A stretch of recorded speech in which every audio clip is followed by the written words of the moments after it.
Cool. Okay. Hey, Alex. Hello. I'm good. How are you? I'm good. Thanks for coming on. I No know that problem. I know that when I invited you, I said to talk about anything that you're passionate about. And I know that there's a particular topic. So many things. So many things. But do you want to tell us a little bit about the situation that we said we chat about today in particular, to give some of the a background? Yeah. I suppose it's the most, in my life at the moment, it is the one thing that is the most presenting. It's the biggest presenting issue in my life. It's kind of twofold. I turned 49 in June, so I'm going to my 50th year. So that requires a lot of, what's the word? Like a lot of newness, and it's kind of like you're very much kind of leaving a path that you've been on since you first get your period. Do you know what I mean? So it's kind of twofold. It's this entry into this kind of different stage of my life, as in I'm older and, all that kind of stuff. But it's also because my son, who will be 18 in September, so it's a twofold thing. You get older, but so do your kids.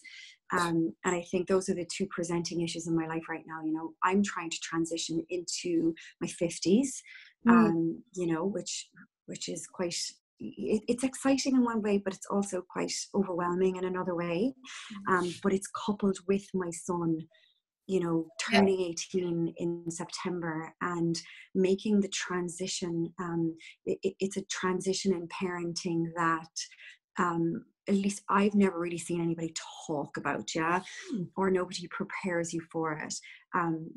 There's loads to prepare you from newborn babies and first times in school and secondary school and all that kind of stuff.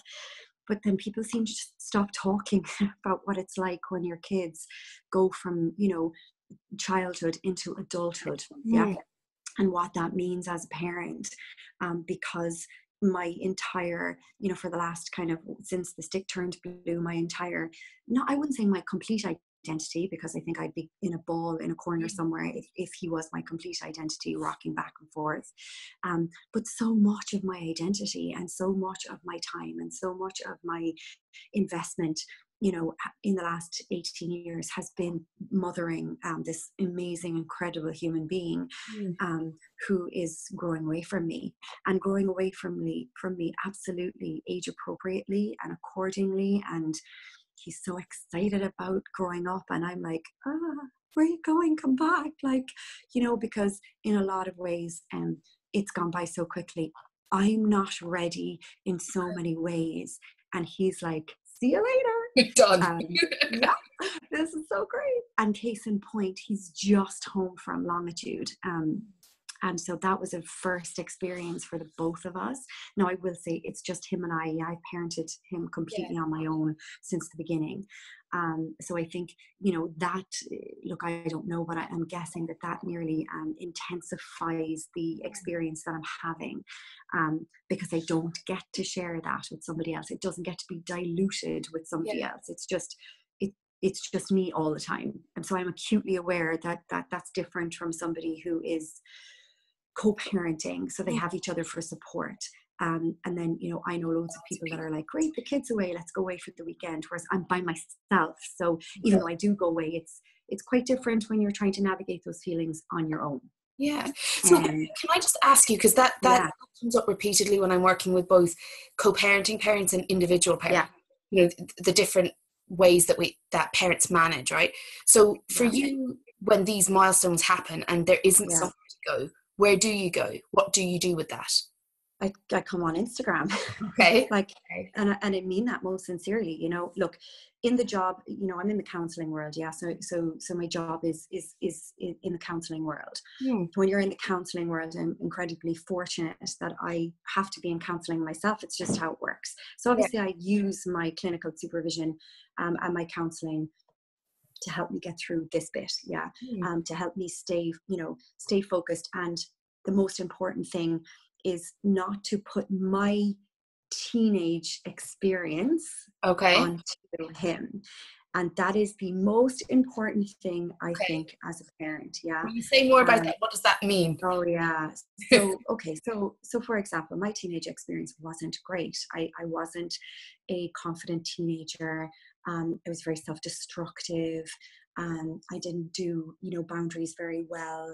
I'd say my poor parents were absolutely, well, I just know because they've told me they're completely demented from me. Because of my innate sense of insecurity, which has grown, which has changed obviously as I've gotten older, right? So my experience of being a teenager was horrific. I wouldn't go back there if you paid me all the money in the world, right? My son is having a completely different experience as a teenager. He's very comfortable in his own skin. He's got a great bunch of friends. He's very self-confident. And, you have to mind yourself. You have to mind your boundaries as a parent because, the fear that your kid will be like you. And then you come from a place of enforcing, let's say, rules and boundaries and regulations because you're like, well, when I was a teenager, I was like this. So this is how I'm going to parent you. That's something that needs to be really, really, really minded. Not to put your negative or positive experience. Loads of people have amazing experiences in school and their kids are having a terrible one. And so, that's also something that needs to be minded. I have to have the knowledge that my son is his own complete person with a completely, different family of origin, a completely different set of parenting tools for me that I had from my parents. And you got to stay in your own lane as a parent. And you have to work on your anxiety from your experience, not spilling over into their life, because that can cause breaks in the relationship. Because I work with families and I work with teenagers a lot. And what we present into my work is that miscommunication and young people saying to me, like, why don't they trust me? I don't understand. I'm doing everything right, but yet I'm still feeling like they don't trust me. When you talk to the parent will say, well, I climbed out my window when I was 16, so this is how I'm going to parent. So it's that kind of get in your own lane as a parent. Yeah, so kind of trying to parent children or young adults the way that you felt would have worked for you or would have prevented things for you, but they're don't do that. Exactly. Please don't do that. That's not like please don't do that. And I think it's hard being a parent. Like it's incredibly challenging being a parent of a young adult because look, we all go back to our own experience. Every single one of us goes back to that, oh God almighty, when I was 16, I used to do this and I was drinking, behind the bushes and the blah, blah, blah. And so my kid must be doing it. When in fact, actually, chances are they're not because they are completely different people. So that is something, because I had such a negative experience in my teenage years, that is something I have to watch every single time, like every single day. So for me, the experience of him, he left on Thursday at 12 to go to Longitude, and he came home at 4 o'clock on Monday morning. And I mean, I was like, you on Instagram, and it was like a roller coaster. Yeah, right.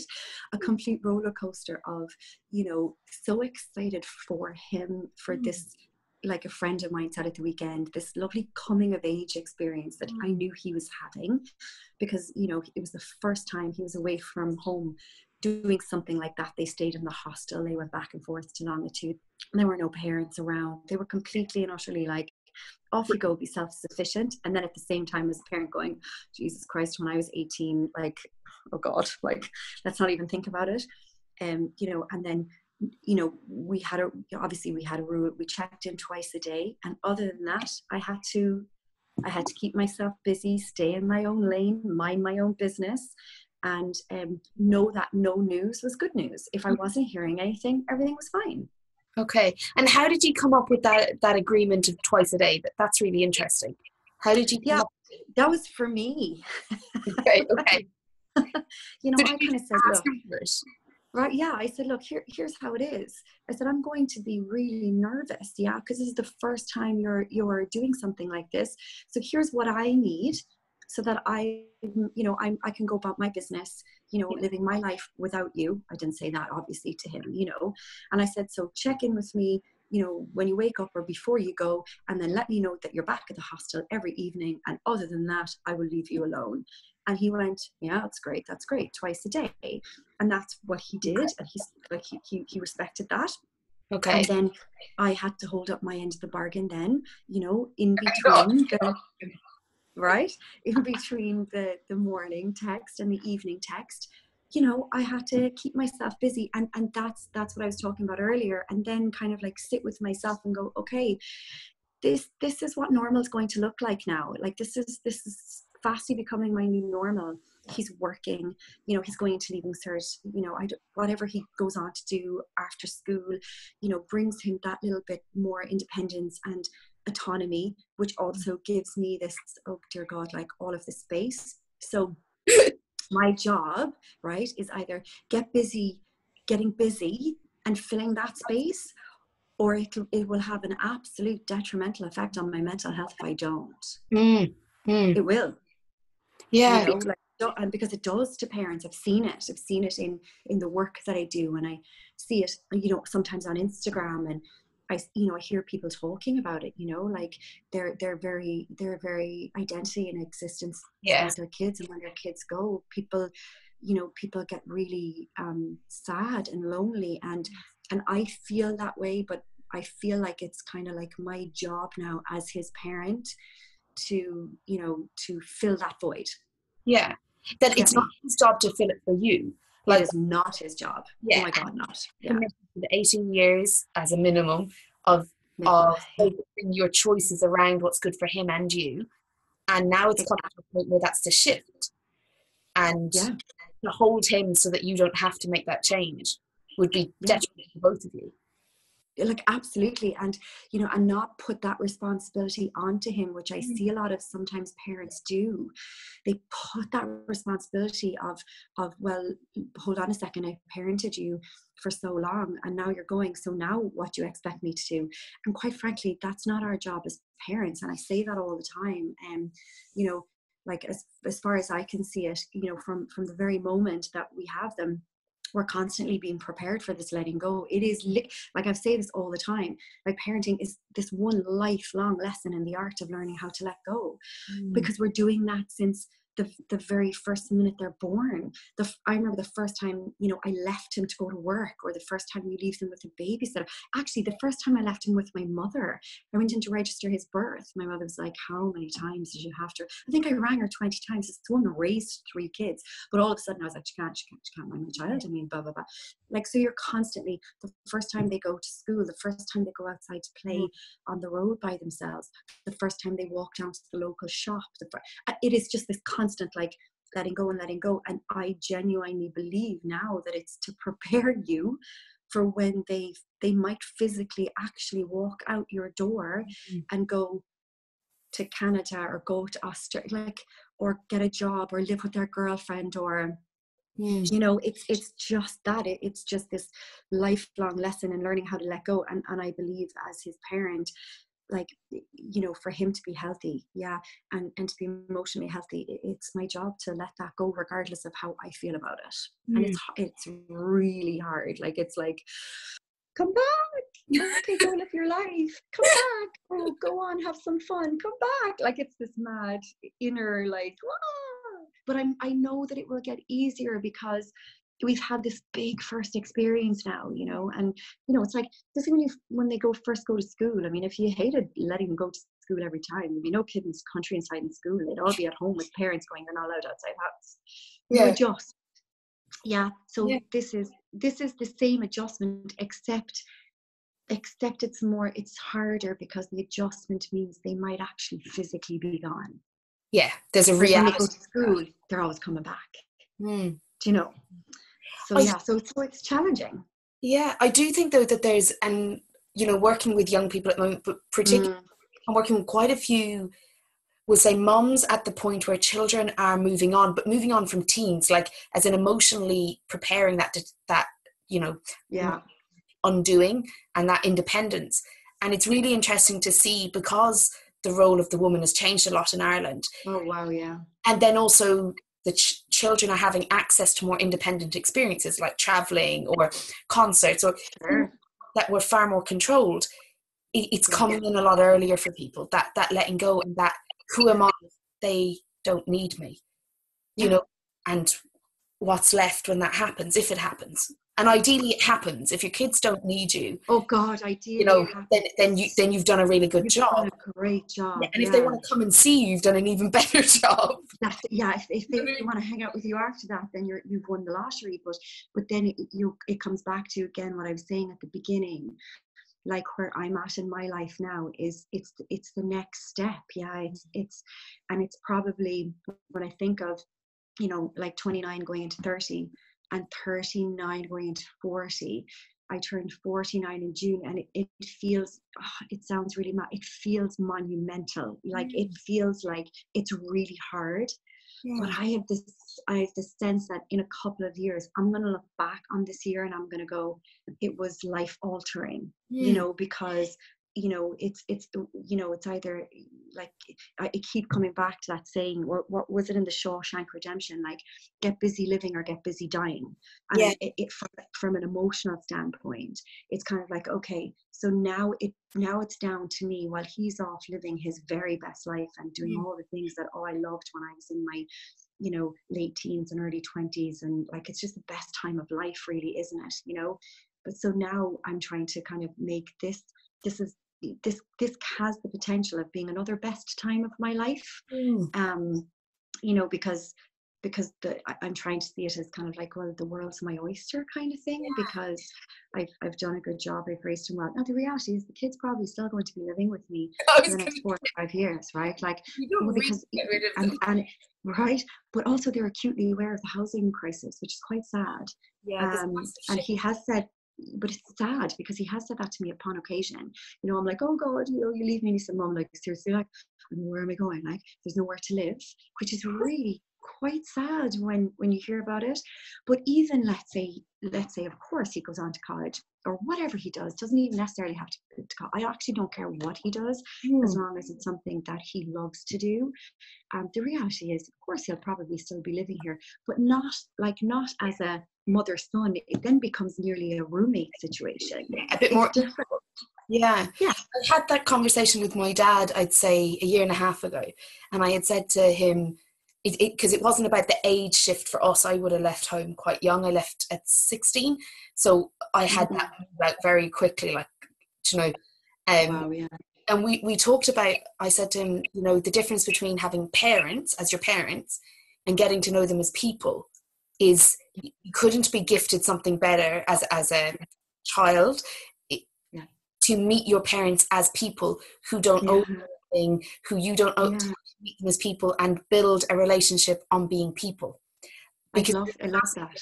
Yeah, there's a massive difference when I want my mom and dad to meet all my needs and I resent them and I'm processing and all of that jazz. When I sit down and I hear about something that they're passionate about or that matters to them, and I chose to sit and do that with them, as opposed to because I should, or so I think that there is this lovely invitation for adult children, as long as the space is there for it.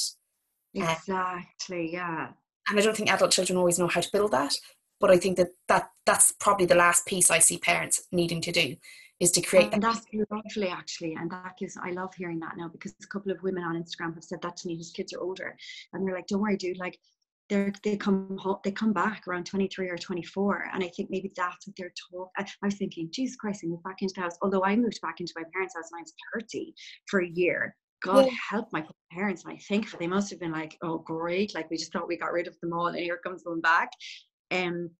But I think maybe that's what they mean, because a lot of them have said, like, oh no, don't worry about it, they end up coming back when they're around 23 or 24.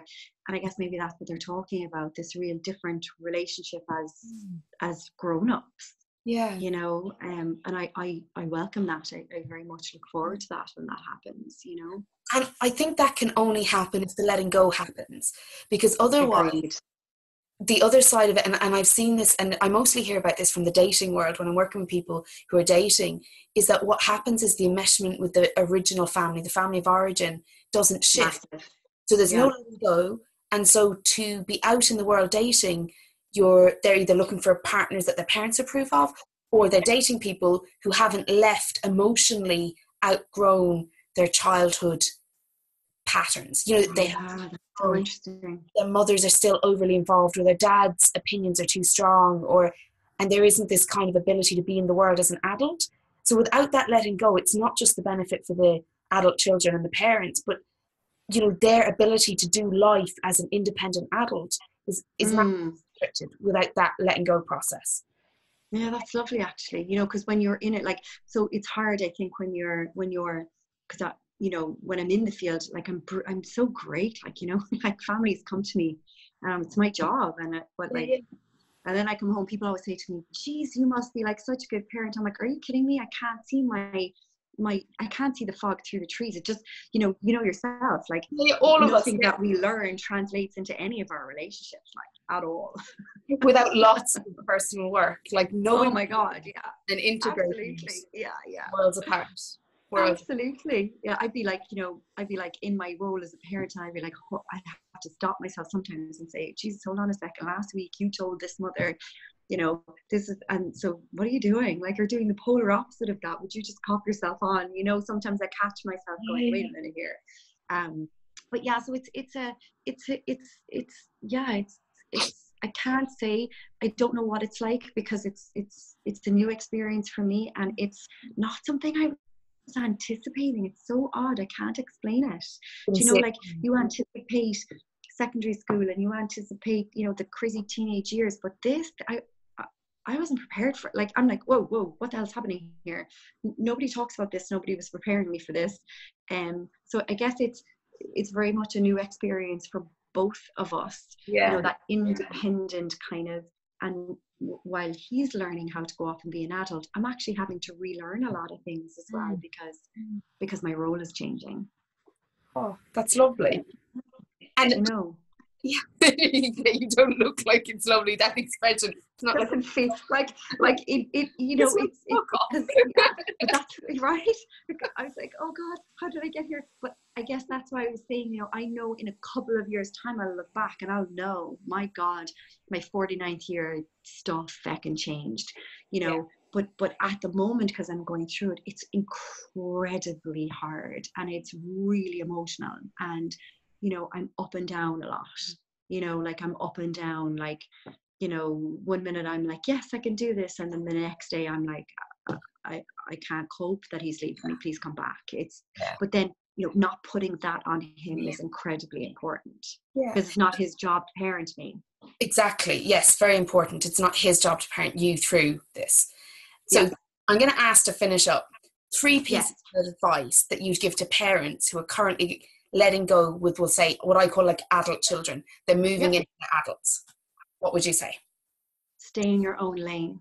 Yeah. So your experience as a teenager is not their experience.